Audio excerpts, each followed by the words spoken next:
Hello दोस्तों, कैसे हो आप लोग। आज इस वीडियो में स्पेशली मैं आपके साथ यहाँ पे डिस्कस करने जा रहा हूँ TYBMA सैम 6 ऑपरेशनल रिसर्च।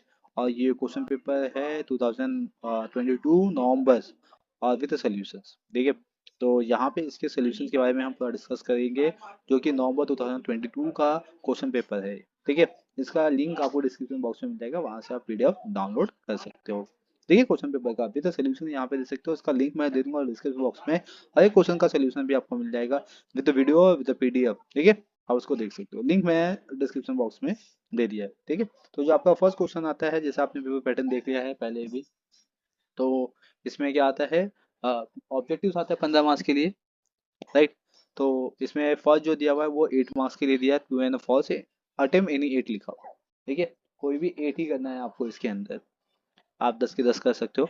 यहाँ पे भी जो मैं आपको ट्रू एंड फॉल्स बताया है विद रीजन बताया है मैंने।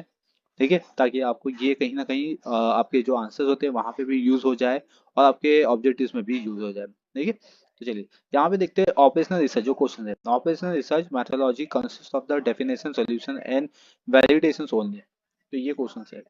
तो ऑपरेशनल रिसर्च जो है, देखिए वो कहाँ पे बेसिकली यूज करते हैं। Methodology consist of the definition solution of validation only.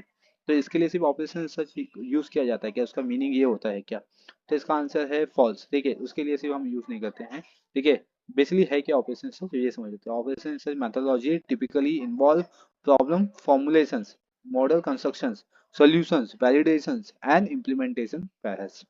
ठीक है, तो इसके लिए ये ऑपरेशन रिसर्च को यूज किया जाता है। समझ गए, तो इसका आंसर होगा false. A linear programming problem may have more than one set of solutions. Yes, तो अगर हम लीनियर प्रॉब्लम प्रोग्रामिंग प्रॉब्लम है LPP जो है, देखिए उसका मोर देन वन सोल्यूशन होता है। जैसे कि आप देख सकते हो ना कि आपका एक होता है सिंप्लेक्स, होता है ग्राफिकल होता है, तो ये दो तरीके से हम सम को सॉल्व कर सकते हैं। तो इसका आंसर है ट्रू, लेकिन इसका रीजन क्या है एग्जैक्ट वो देखते हैं। A linear programming problem can have multiple solutions specially if feasible region is bounded. ठीक है, तो फिजिबल रीजन पे क्या होता है, इसका सोल्यूशन डिपेंड करता है। तो फिजिबल रीजन आपका तीन प्लेस पे बनता है ना, एक ओरिजिन साइड बनता है, एक नॉन ओरिजिन साइड बनता है और एक मिडल साइड बनता है। तो इस तरीके से भी यहाँ पे हम कंसिडर करते हैं। Next, in the graphical method of LPP, if the objective function is parallel to the constant is infeasible. तो नहीं, ये फॉल्स है। ठीक है, इसका आंसर क्या आएगा, फॉल्स, क्योंकि हमने ग्राफिकल मेथड के सम्स किए भी है। तो इसके जो पैरेलल्स होते हैं, ठीक है, वो क्या होते हैं, इनफिजिबल नहीं होते, फिजिबल्स हो जाते हैं। तो if the objective function is parallel to the constant line the graphical method of the LPP, it means constant is reducent or there are infinite feasible solutions, so not necessarily infeasible. Clear? Okay, तो fourth question यहाँ पे देखते हैं। It is possible for the equations in the simplex table to have both slack and surplus variable at the same time। नहीं तो ऐसा नहीं होता, कोई एक ही आता है, या तो हम स्लैक वेरिएबल यूज करते हैं या तो सरप्लस यूज करते हैं। मोस्ट ऑफ द हमने क्या किया है, स्लैक वेरिएबल यूज किया है, सरप्लस हम बहुत कम यूज करते हैं। ठीक है, तो इसलिए इसका आंसर क्या है, फॉल्स है। तो इधर लिखा हुआ है इसका reason, in the simplex method an equation in the simplex table can not have both slack and surplus variable at the same time because they present different types of variables. Clear? Question number 5. The Hungarian method for the solving an assignment problem can also be used to solve a transportation problem। तो Hungarian method से ही हम क्या कहते हैं, transportation problem को solve करते हैं। तो इसका आंसर सही होगा। इसका रीजन क्या है, the Hungarian method which is an algorithms for solving the assignment problem can be adapted to solve the transportation problem। Clear?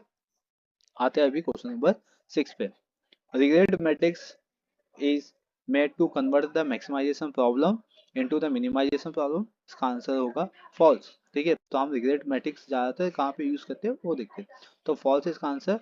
The regret matrix से use in the decision theory to assess the sequence consequence of the different decision, but it is not necessary to convert the maximum problem into the minimum problem। Clear? So 7, in the transportation problem, number of a basic allotted or occupied cells should be exactly m plus n plus 1। ठीक है, इधर l लिखा हुआ है, यहाँ पे 1 है। 1 that is become non degenerate. तो इसका आंसर क्या आएगा, फॉल्स।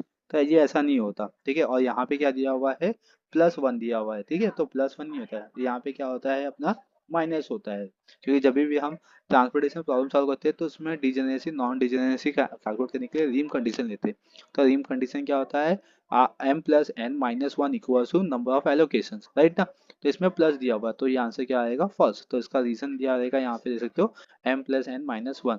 तो ये बेसिकली यहाँ पे इंडिकेट करता है रीम कंडीशन को सेटिस्फाई करने के लिए, ठीक है। आते हैं क्वेश्चन नंबर 8 पे। In part the total project completion time follows a normal probability distribution. तो इसका आंसर फॉल्स है। तो हम यहाँ पे प्रोबेबिलिटी डिस्ट्रीब्यूशन यूज नहीं करते, ठीक है। यहाँ पे हम बेसिकली क्या यूज करते हैं, बीटा डिस्ट्रीब्यूशन या हाँ बीटा डिस्ट्रीब्यूशन यूज करते हैं, नॉर्मल डिस्ट्रीब्यूशन नहीं करते, ठीक है। अभी बीटा क्या है वो देखते हैं, false. In the part program evaluation and review techniques, the total project completion time follow a beta distributions, not a normal. आते हैं अभी हम क्वेश्चन नंबर 9 पे। The order of the completions of a project are dependent on the sequence of a job, ठीक है। तो इसका answer क्या है, true. The order of the completion of a job can be dependent on the sequence of the job in the certain schedule problem।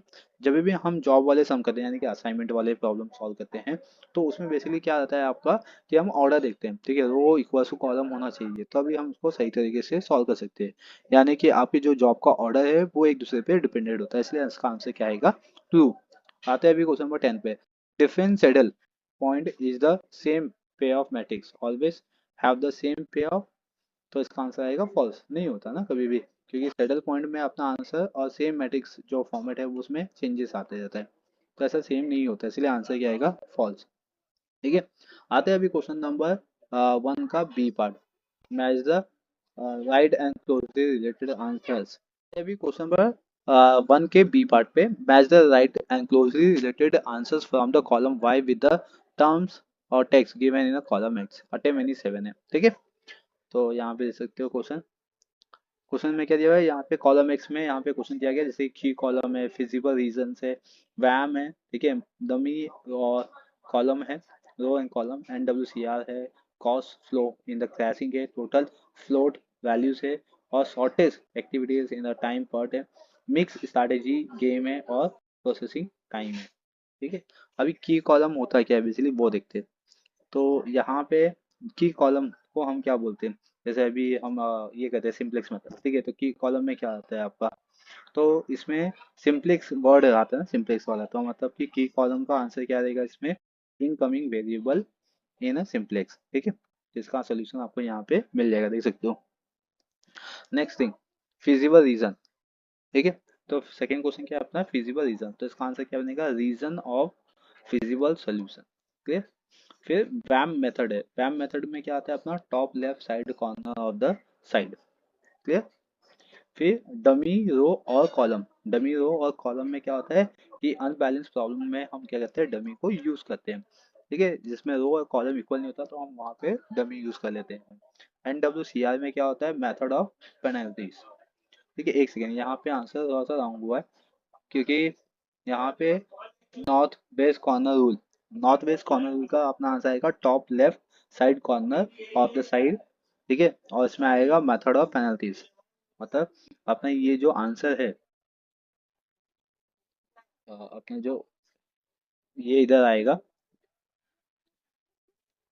ठीक है। और ये वाला आंसर अपना यहाँ पे आएगा, समझे। तो क्योंकि जब हम नॉर्थ वेस्ट कॉर्नर रूल करते हैं तो टॉप लेफ्ट से जाते हैं, फिर नीचे नीचे धीरे धीरे आते हैं, ठीक है, और कॉर्नर तक जाते हैं। और वैम मेथड में हम पेनल्टीज लगाते हैं, ठीक है, रो पेनल्टीज एंड कॉलम पेनल्टीज। फिर आते हैं cost low in the crashing, तो क्या आएगा इसमें, क्रैश कॉस्ट पर डे आएगा, ठीक है। टोटल फ्लोट वैल्यूज, अभी देखो यहाँ पे फॉर्मूला यूज किया है अपने पास, क्या होता है, एल ई एस टी होता है माइनस ई एस टी होता है, या तो एल ई टी होता है या तो ई एफ टी होता है, ठीक है। दो में से कोई एक होता है, लेकिन यहाँ पे दोनों ऑप्शन गिवन थे एक ही साथ। फिर shortest activities in the PERT time क्या होगा, ऑप्टिमिस्टिक को हम बोलते हैं। फिर आएगा mix strategy game, mix strategy game को हम क्या बोलते हैं, saddle point not available in the game, ठीक है।